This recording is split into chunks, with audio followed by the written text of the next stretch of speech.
Chères concitoyennes, chers concitoyens, le 5 juin, nous voterons sur l'initiative populaire pour un financement équitable des transports qui veut modifier le financement du transport privé.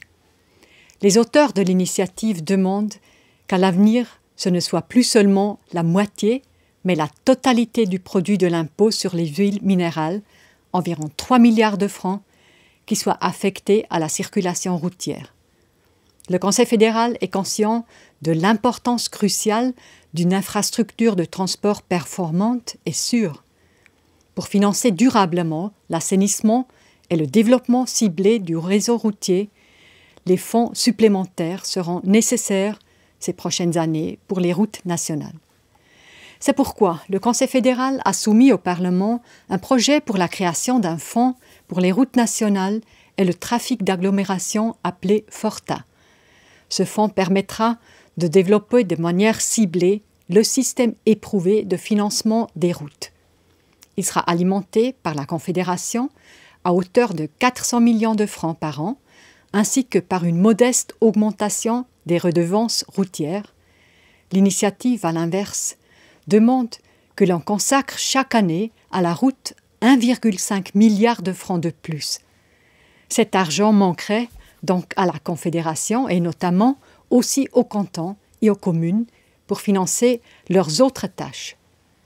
Et comme les nouvelles dispositions constitutionnelles entreraient en vigueur immédiatement, le manque se ferait sentir aussitôt.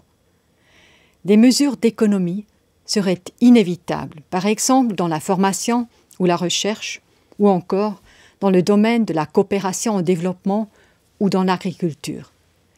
Les transports publics aussi seraient touchés, alors même que comparé au train ou au bus, dont le prix n'a cessé d'augmenter, les déplacements en voiture sont devenus toujours moins chers ces dernières années. En somme, nous serions tous touchés par les économies nécessaires. Vous le savez, le franc fort pèse sur notre économie et la croissance n'est plus aussi forte.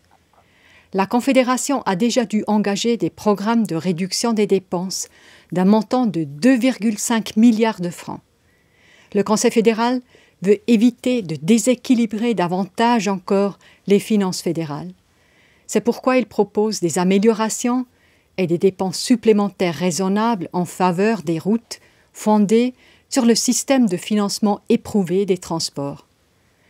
Chères concitoyennes, chers concitoyens, pour toutes ces raisons, le Conseil fédéral et le Parlement vous recommandent de rejeter l'initiative pour un financement équitable des transports.